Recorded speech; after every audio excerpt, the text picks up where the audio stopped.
Hablando entonces de capacidad, tenemos nosotros que referirnos al cambio de paradigma que introdujo la Ley 1996 del 2019. Como ustedes recordarán, esta ley cambió sustancialmente el régimen de incapacidades de nuestro Código Civil. Vamos a ver un video que trata de ubicarnos en el tema. Don Francisco es víctima de desplazamiento y padre de Carolina, una mujer con síndrome de Down que a sus 31 años no ha podido contar en igualdad de condiciones con las mismas oportunidades en salud, educación o empleo que quizás sí han tenido otras personas de su misma edad. Durante su vida, Carolina no ha carecido de amor ni de cuidado por parte de su familia. Sin embargo, su mamá reconoce que tal vez lo que sí ha faltado es que ella sea aceptada por una sociedad que no reconoce la diferencia.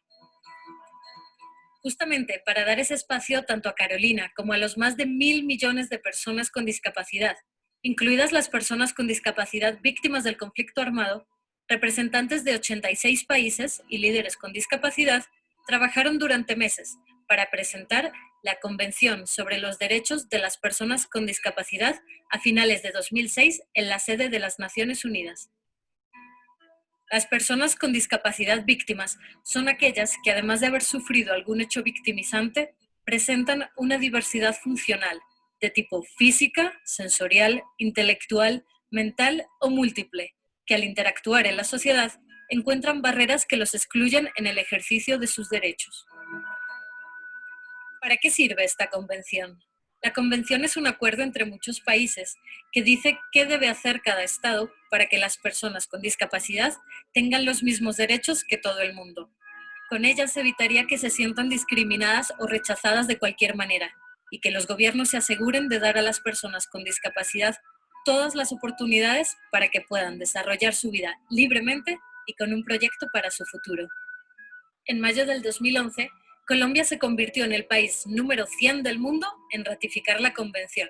Esto significa que se adhiere a ella y que trabajará para garantizar que se cumpla lo que allí está escrito. La convención no otorga nuevos derechos legales, pero puede ser usada con otras leyes que existan en cada país para cambiar la situación de las personas con discapacidad. Para el caso de Colombia, se generó la Ley 1618 del 2013, que dice cómo, cuándo y quiénes deben llevar a cabo las acciones que marca la Convención. La Ley de Víctimas y Restitución de Tierras de 2011 establece derechos relacionados con la atención, asistencia y reparación integral para las víctimas. ¿Cuáles son las ideas principales de dicha convención? La convención establece que los países no deben tratar a las personas de manera diferente o injustamente debido a su discapacidad. Las personas con discapacidad deben ser parte de la sociedad y son libres de tomar sus propias decisiones. Las personas y los niños y niñas con discapacidad deben ser respetados. Todas las personas, sean hombres o mujeres, deben tener las mismas oportunidades y posibilidades. ¿Qué debe hacer el gobierno de Colombia para garantizar que los derechos de la Convención se conozcan y se cumplan? Formar a las personas con discapacidad, a las instituciones y a la sociedad en general sobre lo que dice la Convención. Trabajar en conjunto con entidades públicas y privadas para garantizar que las personas con discapacidad puedan acceder a las construcciones y a edificios, a servicios básicos, hacer uso del transporte en igualdad de condiciones. Utilizar las nuevas tecnologías y producir información comprensible y en diferentes formatos para que las personas con discapacidad puedan comprender y usar según su necesidad. En suma, Colombia se ha comprometido a hacer todo lo posible para garantizar que las personas con discapacidad tengan igual acceso a bienes y servicios que le garanticen una vida digna. En ese proceso debe involucrar a las personas con discapacidad en la creación de políticas públicas que las beneficien.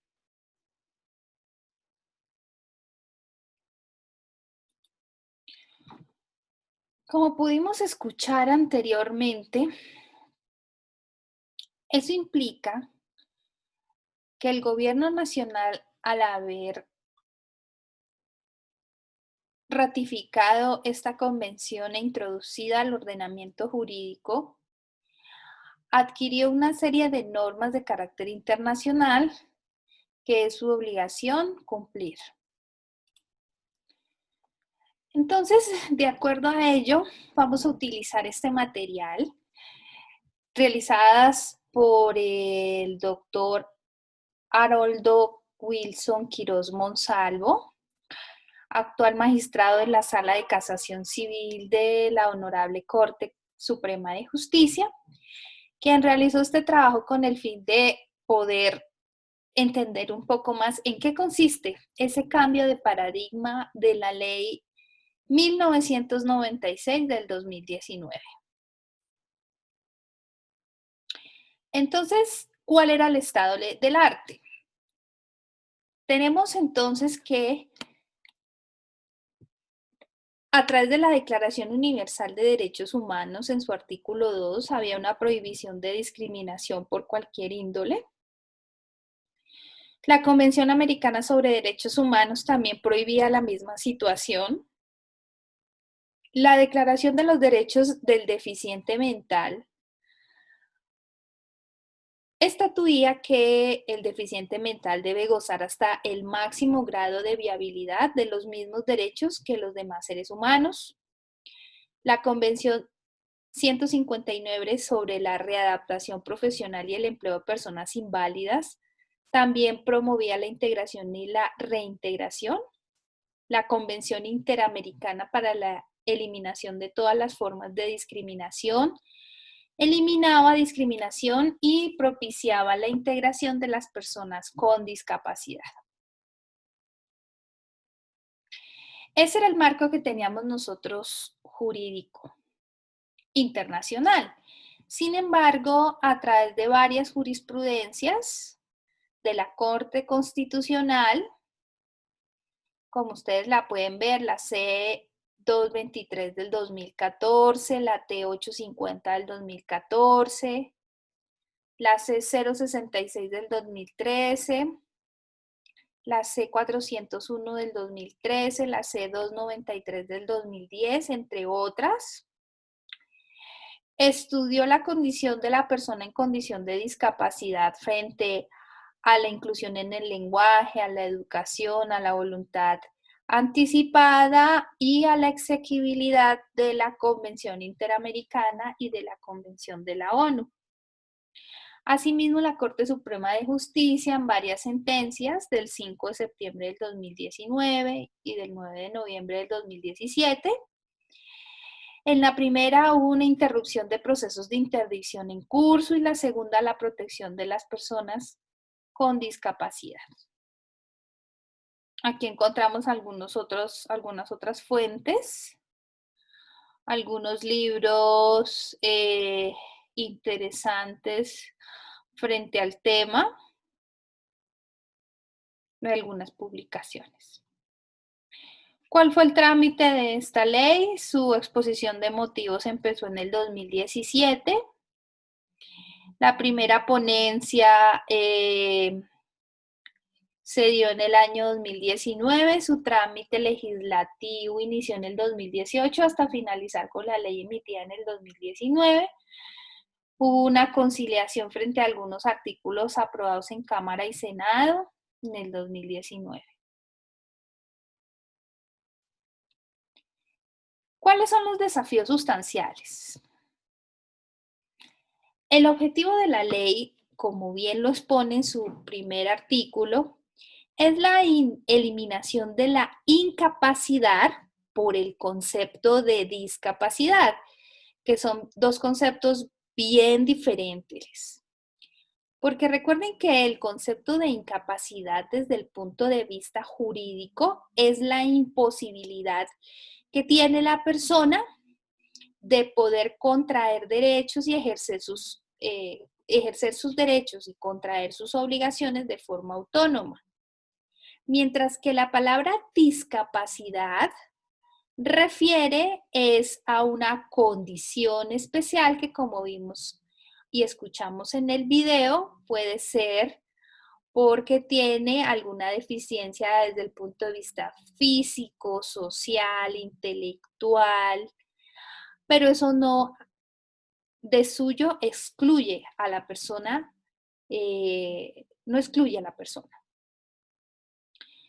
También reconoció como valor jurídico la voluntad y preferencias de las personas con discapacidad. Y eso también se debe al cambio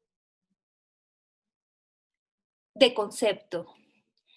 Porque si cambiamos del concepto de incapacidad a discapacidad, pues estamos reconociendo o estamos presumiendo que la persona, una vez adquiera la mayoría de edad, va a tener la capacidad, y eso hace que intuyamos entonces que tiene una voluntad y tiene unas preferencias que pueden ser expresadas y pueden tener toda la validez desde el punto de vista jurídico.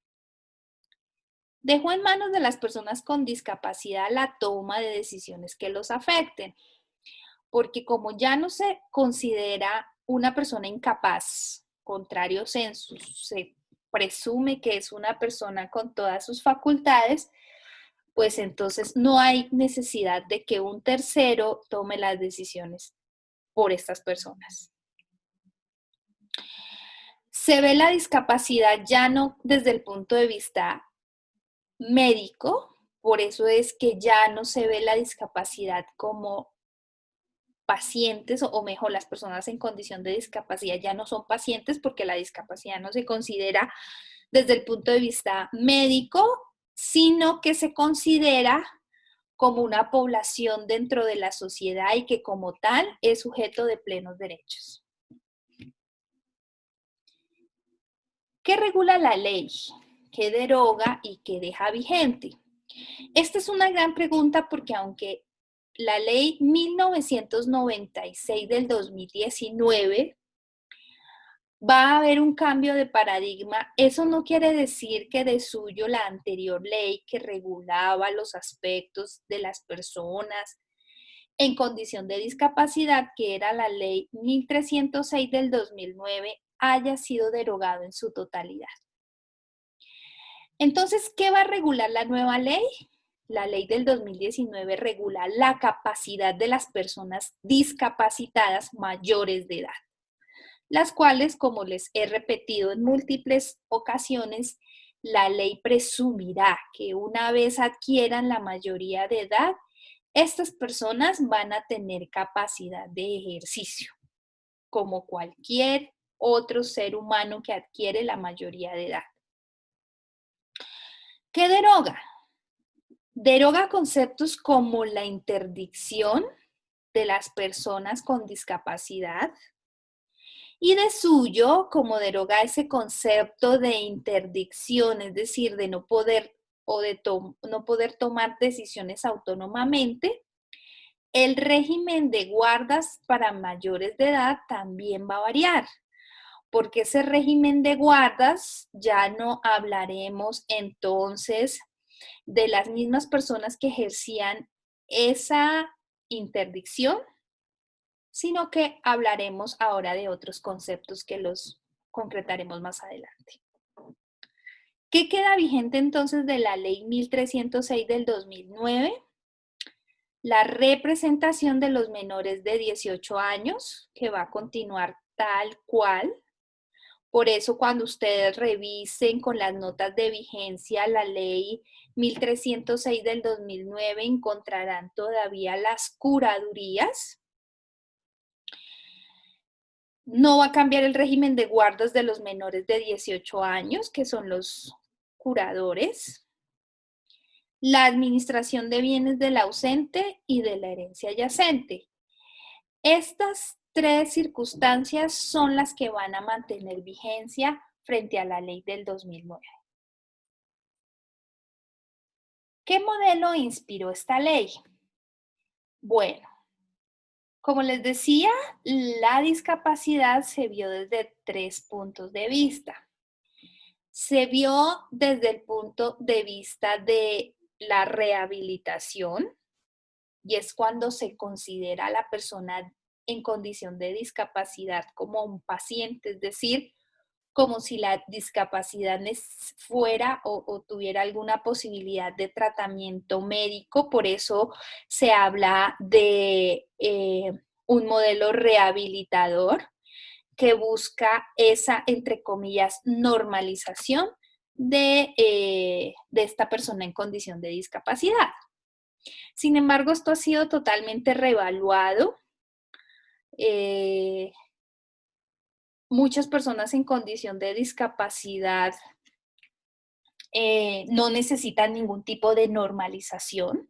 Por eso encomillo esta palabra, porque realmente debe dejar de considerarse a esta persona como un paciente que necesita un tratamiento para llegar a ser, entre comillas, normal, sino que se acepta la diversidad en este momento. Tampoco se habla de un concepto de prescindencia, y este concepto de prescindencia en la discapacidad buscaba era la segregación para el tratamiento de estas personas en condición de discapacidad. Por eso es que en este modelo de prescindencia, pues estas personas debían tener un tratamiento diferenciado, debían estar excluidas dentro de los contextos sociales, lo cual también ha sido reevaluado. ¿Cuál es el concepto que maneja actualmente la ley 1996 del 2019? Pues es el modelo social. El modelo social habla una palabra interesantísima que es la inclusión. Es decir, aceptar que todos somos tan diversos que sin importar lo diferentes que seamos los unos de los otros, la coexistencia nos hace sujetos con unos derechos. Derechos que, de acuerdo a la filosofía del mismo Estado, nos permite ejercer con autonomía y libertad las decisiones una vez tengamos la madurez para poder asumir las consecuencias. Y es por eso que a través de este modelo es que la norma va a presumir que una vez se adquiera la mayoría de edad en cualquier circunstancia, la persona que se encuentra en este contexto, pues debe ejercer esos derechos con autonomía y libertad.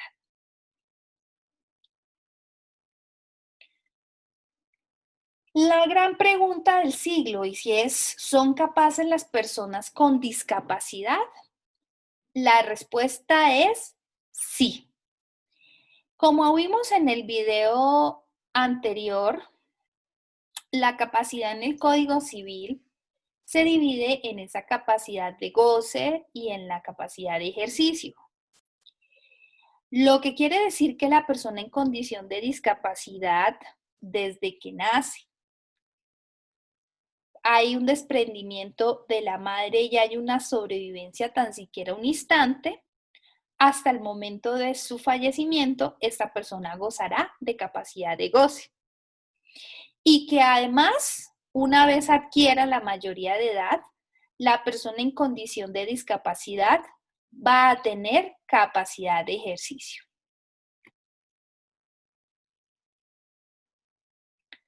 ¿Trae rupturas la ley 1996 del 2019? Sí. La principal ruptura es que el sujeto debe mirarse de forma integral. No confundir la capacidad legal con un criterio objetivo, con la capacidad mental, que es un criterio objetivo.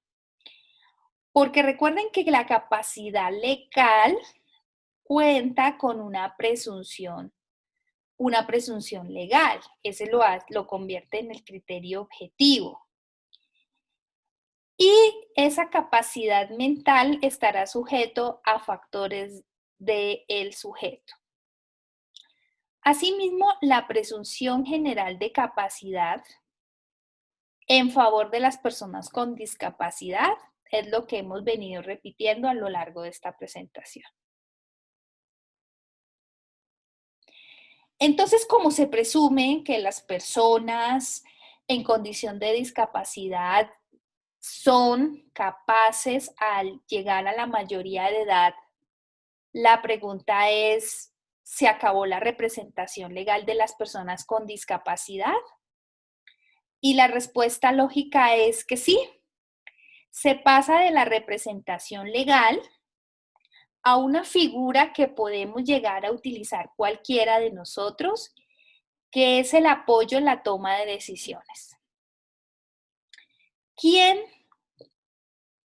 no ha buscado el consejo de una persona más sabia o con más experiencia para tomar una decisión trascendental en su vida? Yo creo que todos en algún momento hemos buscado la orientación de la familia, de los amigos o de un experto para poder tomar la mejor decisión. Pues esto también es aplicable a las personas en condición de discapacidad. Claro, con algunas excepciones, porque como vimos, la discapacidad es diversa y puede afectar varias esferas del ser humano. Consecuentemente, estas excepciones es que si es necesario que ese apoyo se materialice jurídicamente a las personas con discapacidad, pues vamos a hacer uso del mandato y vamos, en aquellos casos donde haya imposibilidad absoluta de la persona en condición de discapacidad para manifestar su voluntad, pues lo haremos a través de estos apoyos que va a ofrecer la ley. En consecuencia, no puede declararse interdicta una persona. Sin embargo, las personas actualmente interdictas y con sentencias en firme seguirán en esta condición hasta la revisión oficiosa del proceso que se dará en un lapso del 2021 al 2024. ¿Cómo las personas con discapacidad pueden manifestar sus preferencias y ejercer sus derechos? Pues como todos, como cualquiera de nosotros. Inicialmente lo puede hacer directamente, porque hay unas condiciones de discapacidad que permiten que estos seres humanos puedan expresar libre, autónoma y claramente sus preferencias y ejercer sus derechos. Sin embargo, las entidades deben implementar ajustes razonables para evitar barreras y discriminación. Aquí me refiero a tanto entidades públicas como entidades privadas. Porque como decíamos, el mundo de la discapacidad es tan diverso, a veces lo que se necesita para que este ser humano pueda manifestar su preferencia y sus derechos es que se hagan los ajustes necesarios para que no hayan barreras ni discriminación. Y voy a poner un ejemplo. Es necesario, por ejemplo, implementar el lenguaje braille para que las personas con condición de discapacidad visual o para aquellas personas que tienen discapacidad auditiva, estas personas podríamos implementar el lenguaje de señas. Estos son algunos ejemplos de que solo se necesita es ajustar la prestación de los servicios que hacen las entidades para que estas personas en condición de discapacidad puedan ejercer sus derechos libremente. Ahora, van a haber algunas discapacidades, por ejemplo, las discapacidades sociales o las discapacidades intelectuales, aquellas sí requerirán un apoyo que podrá ser un apoyo voluntario o un apoyo judicial, es decir, que un juez de la República declare que necesariamente esta persona deba estar acompañada por otra. Entonces, digamos que conceptualicemos un poco más qué son los apoyos. Los apoyos son medidas que se toman caso a caso para permitir que la persona con discapacidad pueda comunicarse, pueda comprender los negocios jurídicos que celebra y pueda manifestar su voluntad. ¿Por qué se subraya la palabra caso a caso? Porque no puede estandarizarse las necesidades de las personas en condición de discapacidad. Como ven, el mundo de la discapacidad es absolutamente diverso, motivo por el cual hay que estudiar la particularidad del caso concreto para poder tomar la decisión de cuál es el apoyo necesario para esta persona. Entonces, aquí, por ejemplo, nos plantean un modelo para la determinación de apoyos. Fíjense que se insertan los datos de la persona en condición de discapacidad. Se insertarán también los datos del apoyo, del apoyo asistencial. Aquí hago un paréntesis y es que la ley permite que estos apoyos asistenciales puedan ser personas naturales o personas jurídicas que designe la persona en condición de discapacidad.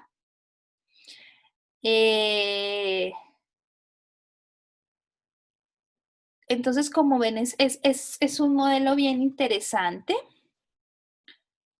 Preferencias, metas, aspiraciones, realmente esto es tomar en cuenta al ser humano en estas condiciones. Si quieren ampliar un poco más, aquí encuentran la fuente. Aquí tenemos otro ejemplo. Aquí, decisión para la que se requiere el sistema de apoyos. Entonces, en este ejemplo está la administración de bienes y propiedades. Entonces, ¿qué requiere que le ayuden? Entonces, se determina una casa en Bogotá, una finca en Villeta, si necesitan la administración de los ingresos o capital, la pensión, bueno, tantas cosas. La comunicación, acompañamiento para asegurar comprensión y expresión de terceros, la administración del dinero, el conocimiento de la denominación en billetes, monedas, operaciones básicas en compra y pagos, apertura y manejos de cuentas bancarias, usos de tarjetas de crédito. Y aquí, por ejemplo, fíjense que el apoyo, la persona en condición de discapacidad, por ejemplo, para la comunicación quiere designar a su mamá. Pero, por ejemplo, para la administración del dinero cree que es más idóneo que sea su hermano. Entonces, ven, ya hay una total autonomía de este ser humano. No era como veíamos en los modelos de prescindencia en donde estaba presente la interdicción o la inhabilitación, en donde realmente las preferencias y los gustos de las personas en condición de discapacidad, pues realmente no existían. ¿Cuál es el procedimiento para definir el apoyo que requiere una persona con discapacidad? Bueno, entonces hay dos formas. Existe el apoyo asistencial voluntario.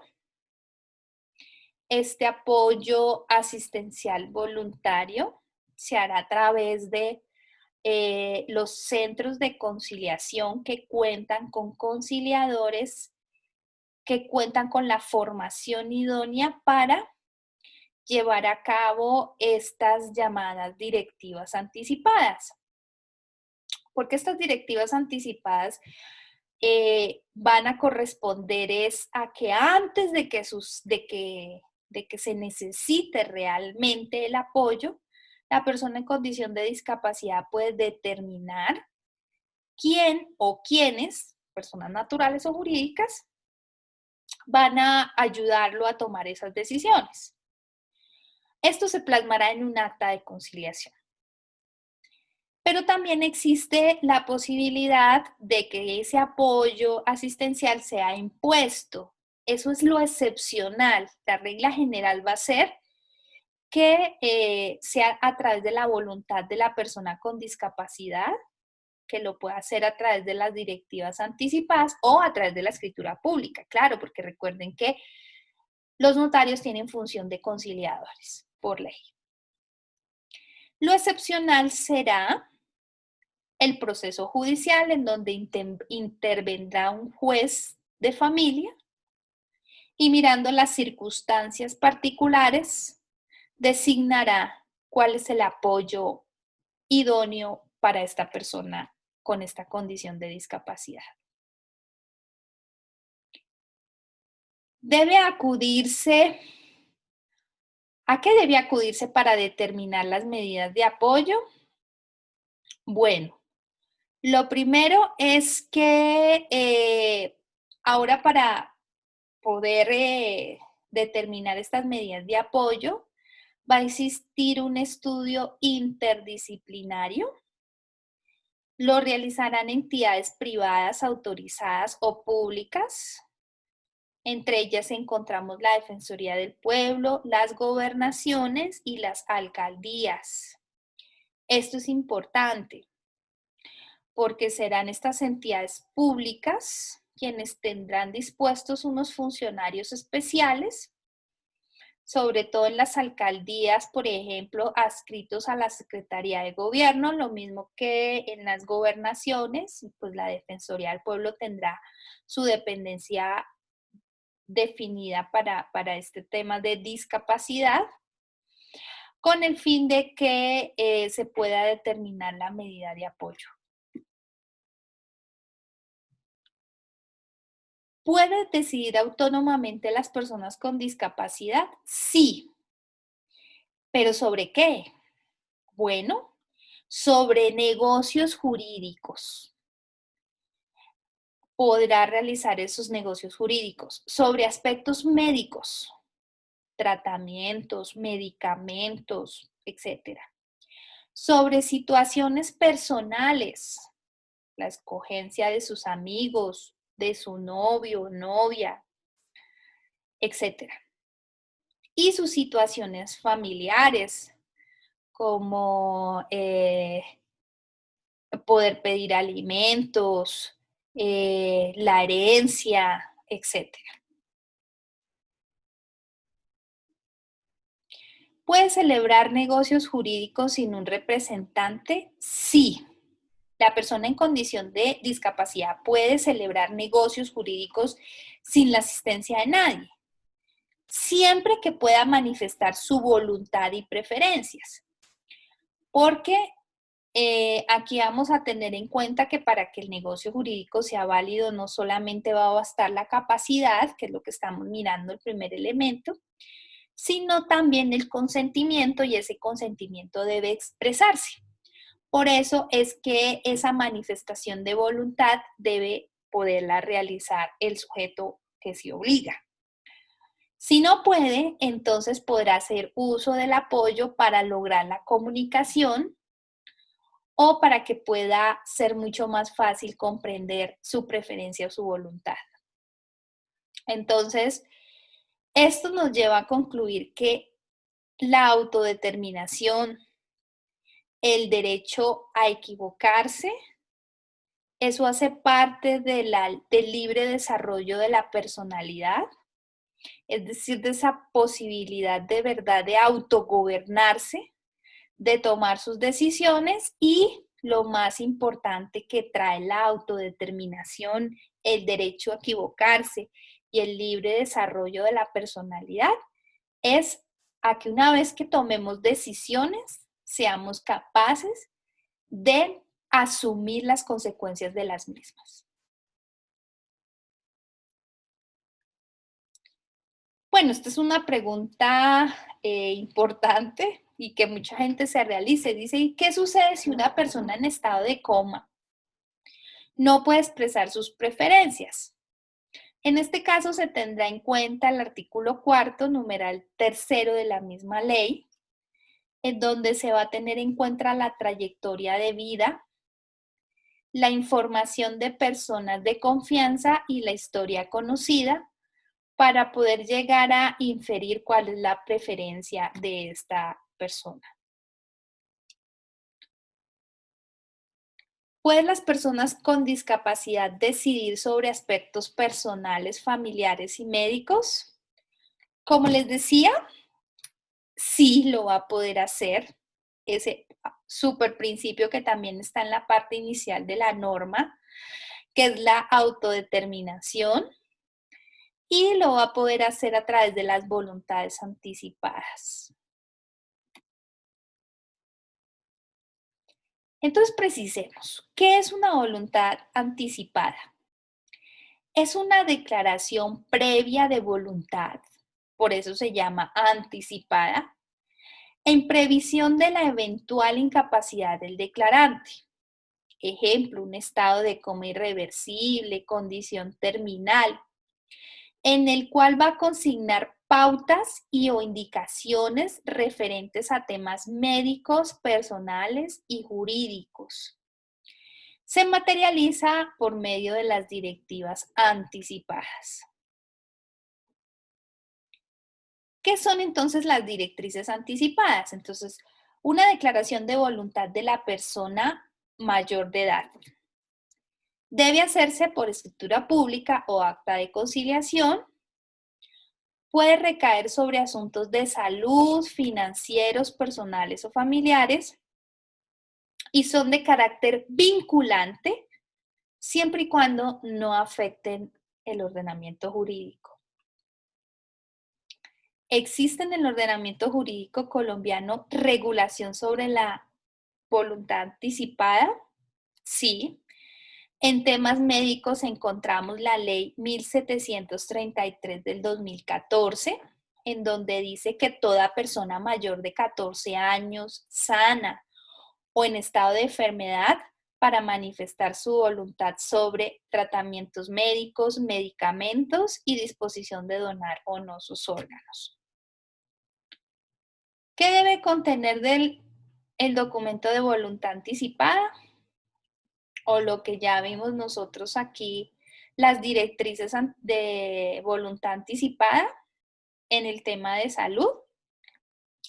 Según la resolución 2665 del 2018, la declaración debe contener la manifestación clara, expresa e inequívoca respecto a las preferencias en relación al cuidado futuro de su salud e integridad física, así como indicaciones concretas de su cuidado y preferencias al final de la vida, que considere relevantes en el marco de sus valores personales, su entorno cultural, sus creencias religiosas e ideológicas. Debe otorgarse ante 2 testigos o el médico tratante. ¿Responde la persona con discapacidad por sus actos? Desde luego.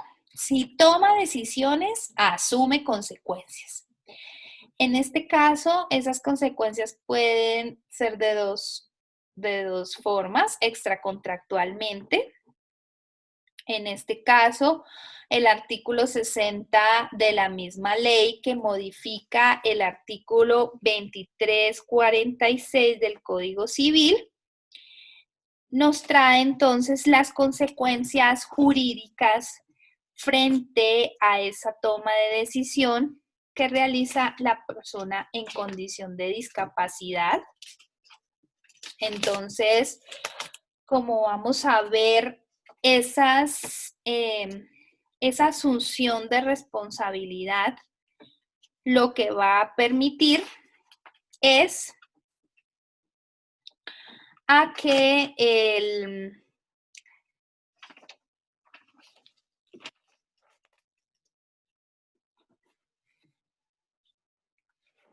eso nos va a permitir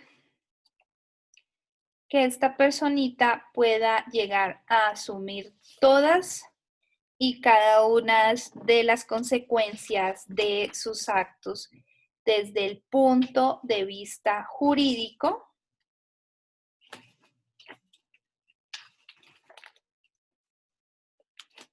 Desde el punto de vista jurídico.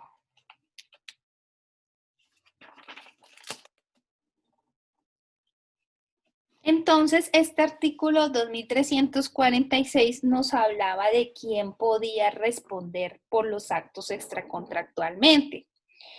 Y nos decía que era absolutamente irresponsable.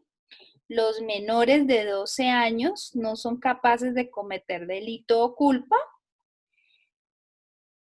Y además agregaba que las personas en condición de discapacidad absoluta, en este caso, pues con la modificación de la ley, solamente quedará la incapacidad por edad. Y segundo, contractualmente, dependiendo de las obligaciones que haya contraído, pues deberá asumir las consecuencias. ¿En qué consiste la persona de apoyo? La persona de apoyo asiste al discapacitado en la expresión de su voluntad o preferencias. Puede ser designado voluntaria o judicialmente, como lo vimos, a través de los conciliadores, los notarios o el juez de familia, y facilita que el discapacitado comprenda el negocio jurídico, lo comprenda y sepa cuáles son sus consecuencias. Ayuda a expresar sus preferencias e interpreta la mejor voluntad del discapacitado. ¿Quién puede ser una persona de apoyo? Cualquier persona natural y jurídica que ofrezca confianza a la persona en condición de discapacidad y puede ser designada voluntariamente o por el juez. Si no hay persona de confianza, será un defensor personal de la Defensoría del Pueblo. ¿Qué sucede si el discapacitado no acude al personal de apoyo y celebra un acto jurídico? La consecuencia es que este acto estará viciado de nulidad relativa. Nulidad relativa, muchachos.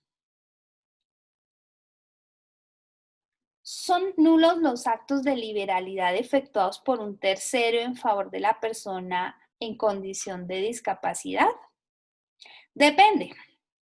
Depende porque el artículo 46 de la Ley 1306 del 2009 exceptuaba de la nulidad los actos de mera liberalidad realizados en favor de personas con discapacidad mental absoluta. La figura más asimilable a personas con discapacidad mental absoluta es la consagrada en el artículo 48 de la Ley 1996 del 2019, que nos dice que una persona con discapacidad que se encuentre voluntariamente incapacitada para manifestar su voluntad o preferencias. Entonces, por tratarse de una norma de excepción, debe interpretarse de forma restrictiva, es decir, que únicamente se aplicará para las personas del artículo 48. ¿Responde la persona de apoyo por los negocios jurídicos celebrados por un discapacitado? No. El personal de apoyo no responde por los actos de las personas en condición de discapacidad. Esto bajo el entendido de que el artículo, como ya lo mencionamos, el 2346 del Código Civil, dice que los daños personales o financieros por decisiones del discapacitado no van a comprometer a la persona de apoyo. Recuerden que va a ser un asistente, pero quien va a tomar la decisión es la persona en condición de discapacidad. Otra figura interesante son los acuerdos de apoyo. Hay acuerdos formales, tienen vigencia de 5 años. Estos acuerdos pueden llevarse a cabo, como les decía, por escritura pública o acta de conciliación. Tiene una vigencia de 5 años. Realizado por la persona con discapacidad para formalizar la designación de las personas de apoyo. El notario o conciliador debe entrevistarse con el discapacitado, realizar los ajustes razonables para conocer la voluntad del discapacitado e informar las obligaciones de la persona de apoyo. ¿Los niños y niñas en condición de discapacidad pueden acudir a medidas de apoyo? Sí. El artículo séptimo de la plurimencionada Ley 1996 del 2019 establece que es una medida de protección adicional a las señaladas en la Ley de Infancia y Adolescencia en el artículo 36, esto con base en los principios de igualdad, integración, rehabilitación y educación gratuita. ¿Con qué finalidad los niños y niñas acuden a las medidas de apoyo? Primero, para realizar los actos que pueden ejercer autónomamente, casarse, administrar su peculio profesional, testar, que como ustedes recuerdan se podrán ejercer a partir de los 14 años de edad.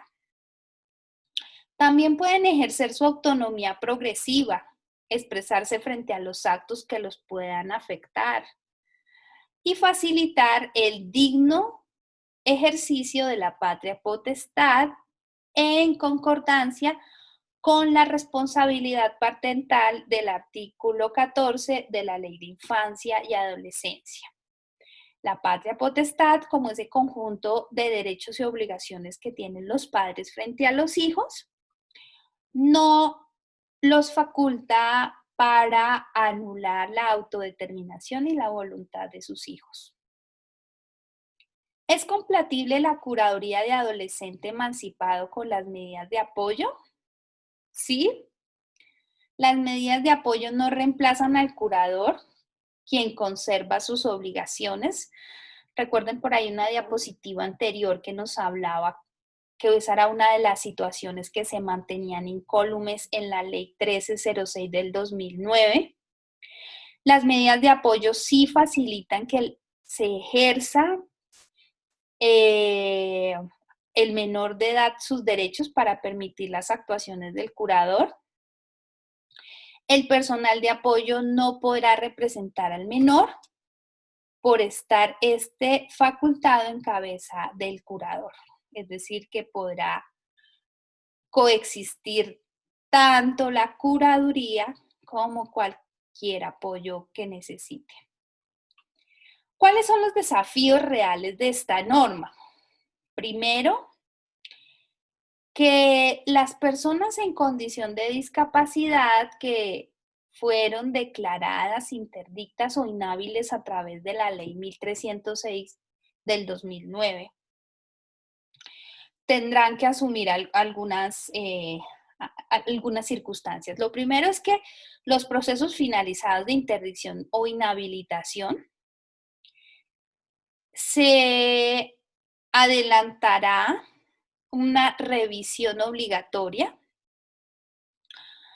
Eventualmente debe ajustarse a la ley nueva, es decir, es como una facultad de ultraactividad de la ley, es decir, que una vez esos procesos finalizados, mientras se adelanta la revisión obligatoria, siguen produciendo los efectos jurídicos.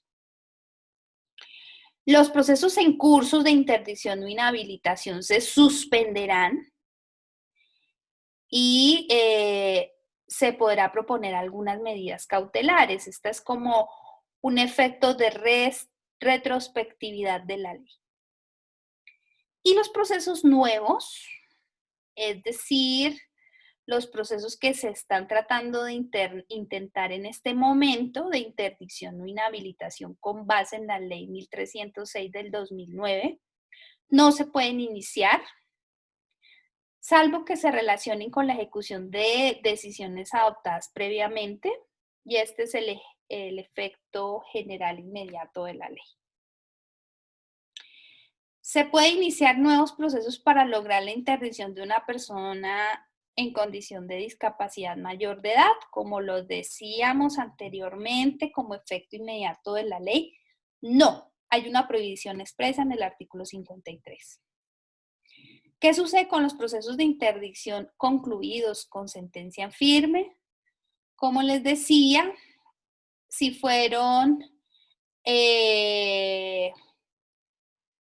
se dieron en el lapso del 2019 al 2021, el juez conservará facultades para ejecutar la sentencia, incluyendo remoción, designación de curador, tramitar la rendición de cuentas, etcétera. Todo esto con base en los artículos 306 y 586, numeral quinto del Código General del Proceso. Resolver los recursos que se promuevan contra las decisiones de ejecución y los procesos que se traten de intentar a partir del 2021 al 2024 debe revisarse oficiosamente con el fin de sustituir la interdicción por medidas de apoyo, de acuerdo al artículo 56, que trae una prohibición expresa de iniciar nuevos procesos de esta naturaleza. ¿Qué sucede con los procesos de interdicción en curso hasta el 26 de agosto del 2019, fecha en que entró en vigencia la ley? Por mandato legal se suspenden. El juez en cualquier momento puede levantar la suspensión en casos de urgencia para decretar medidas cautelares nominadas o innominadas del artículo 590 del Código General del Proceso. Después de reanudado el proceso, los jueces pueden fallar según los lineamientos de la nueva ley por vigencia general e inmediata de la misma. ¿Qué sucede si el proceso en curso se decretó la interdicción provisional y se designó curador temporal, que es una posibilidad? La ley 1996 representa un avance en la protección de los derechos. La capacidad legal de las personas con discapacidad tiene contenido fundamental. La suspensión del proceso no puede excusar la efectividad de la protección de mejora. Debe levantarse la interdicción y removerse el curador, para lo cual cuentan con las medidas cautelares a que se refiere la ley 1996 en su artículo 55. Así lo impone la prohibición de regresividad de los derechos humanos. ¿Qué sucede si en un proceso en curso se encuentra pendientes de resolver una apelación, autos o sentencias? Asuntos ajenos a la declaración de interdicción o designación de curador no deben fallarse por la suspensión del proceso, y los asuntos concernientes a la declaración de interdicción o designación de curador deben resolverse con base en la nueva legislación por la prohibición de regresión. Puede promoverse el proceso de rehabilitación. Los que estén en curso continuarán tramitándose conforme al Código General del Proceso. Podrá promoverse nuevos procesos según las reglas del Código General del Proceso, pero se derogó la norma que exigía la realización de un dictamen pericial. Y a partir del 26 de agosto del 2021, los procesos en curso deberán adecuarse al trámite de modificación y terminación de los procesos de adjudicación judicial de apoyos. ¿Qué pasará con los trámites vigentes relativos a menores de edad con discapacidad? Va a mantener vigencia la designación del curador, rendición de cuentas o voluntaria, remoción de curador, eso se va a mantener porque eso no fue declarado o no se derogó. Deberá continuarse tramitándose los procesos ya iniciados. Podrá iniciarse nuevo proceso según las reglas del Código General del Proceso. Recuerden que en este caso se hará la imposición de curadurías, pero siempre y cuando se mantenga la minoría de edad, pero no tiene nada que ver con la discapacidad. ¿Qué juez debe conocer los procesos nuevos que se promuevan en beneficio de los menores para la designación de curador conforme a la ley anterior, a la 1306 del 2009? Los jueces de familia, el artículo 14, el numeral 14 del artículo 21 del Código General del Proceso otorga competencia en única instancia a los jueces de familia, eso no varió. Y los artículos 54, 56, 57, 59 y 60 de la Ley 1306 del 2009 exige la intervención judicial para los asuntos de designación, regulación de curadores y rendición de cuentas. ¿En qué consisten las medidas cautelares que puede decretar el juez en los procesos suspendidos? Bueno, estas medidas cautelares al tenor de los artículos 590 y siguientes y la ley 1996 del 2019 pueden ser medidas temporales, medidas nominadas o innominadas.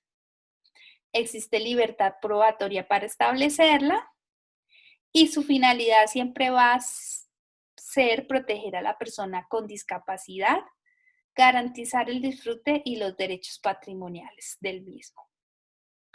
¿Cuáles son los trámites que trajo la ley 1906 del 2019? Como ya lo hemos repetido, la adjudicación de apoyos, que será temporal en el lapso del 2019 al 2021. En cada caso concreto tendremos que analizarlo. Y la adjudicación judicial de apoyos, que será de carácter definitiva a partir del 2021 hasta que permanezca vigente la norma. Transitorio del 2019 al 2021 y a partir del 2021 será la adjudicación judicial de apoyos. ¿Qué es el proceso judicial de adjudicación de apoyos transitorios? Es un trámite excepcional que trae la ley para personas que se encuentren en absoluta imposibilidad de expresar su voluntad. El ejemplo es una persona en estado de coma. Su finalidad es proveer una o varias personas de apoyo. Quien tiene legitimación en la causa por activa para presentar la demanda serán sus parientes, amigos, personas de confianza, convivientes, excepcionalmente el Ministerio Público a través de la Procuraduría, la Defensoría o las personerías. La legitimación en la causa por pasiva, pues es de la persona con discapacidad y los parientes. ¿Puede comparecer al proceso la persona con discapacidad? Sí, por supuesto, si estamos diciendo que tiene capacidad legal, tiene capacidad sustancial y capacidad procesal. Las personas que pueden disponer de sus derechos tienen capacidad para comparecer por sí mismas al proceso. Artículo 54, Código General del Proceso. ¿Qué es el proceso judicial de apoyos? Que iniciará a partir del 2021, recuerden.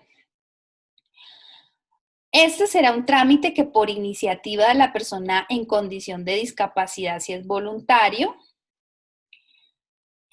o por iniciativa de terceros, que será a través del proceso verbal sumario, requerirá demanda a la que se anexa el estudio de apoyo. Esta solicitud se radicará de jurisdicción voluntaria. Los convocados son las personas que actúan como personas de apoyo y en el caso de que sea iniciativa de terceros a través del proceso verbal sumario, se promueve por cualquier persona cuando la persona con discapacidad está en imposibilidad de manifestar la voluntad. Los convocados serán las personas indicadas en la demanda, incluso la persona con discapacidad. ¿Se puede fallar sobre apoyos no solicitados? No. Recuerden este principio procesal de congruencia. El juez no puede pronunciarse sobre necesidades de apoyo sobre las que no verse el proceso. Ya encuentran el fundamento jurídico. ¿Cada cuánto se revisan las medidas de apoyo? Si las medidas fueron decretadas por sentencia judicial, cada año la persona de apoyo tiene que rendir un balance. Para modificar o extinguir el apoyo debe promoverse otro proceso. Si las medidas fueron pactadas por escritura pública o acta de conciliación, podrá realizarse en cualquier momento. En todo caso, este pacto se extinguirá 5 años o antes por decisión de la persona con discapacidad. ¿Cuáles son los rasgos del proceso de modificación y terminación de apoyos? Bueno, como es un nuevo proceso, la legitimación por activa ampliada podrá ser el afectado, la persona de apoyo, un tercero que demuestre interés o el mismo juez de oficio. La legitimación por pasiva, personas de apoyo o la persona con discapacidad. El trámite, el traslado de 10 días de la solicitud y una decisión de plano en caso de que no haya oposición por parte de los demandados, persona de apoyo o persona con discapacidad. ¿A partir de cuándo entra en vigencia la ley? Bueno, la ley empezó a regir a partir del 26 de agosto del 2019. Sin embargo, tiene en su interior alguna vigencia diferida. Primero, un año, es decir, el 26 de agosto del 2020, deberá haberse expedido lineamientos y protocolos nacionales para la realización de la valoración de apoyos, la posibilidad de celebrar acuerdos de apoyos notariales o por conciliador.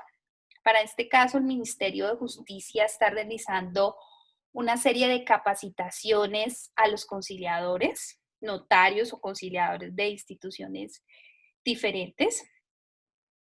Y, como les decía, hay unos planes de formación de notarios, conciliadores y jueces de familia. El 26 de agosto del 2021 podrá iniciarse la adjudicación judicial de apoyos y la revisión oficiosa de procesos de interdicción. A modo de conclusión, se rompió el paradigma de que la capacidad legal se confunde con la intelectual para reconocer a las personas con discapacidad como sujetos plenos, con potencialidades y un proyecto de vida personal que puede desarrollar. Y yo agregaría algo más, que debe respetarse.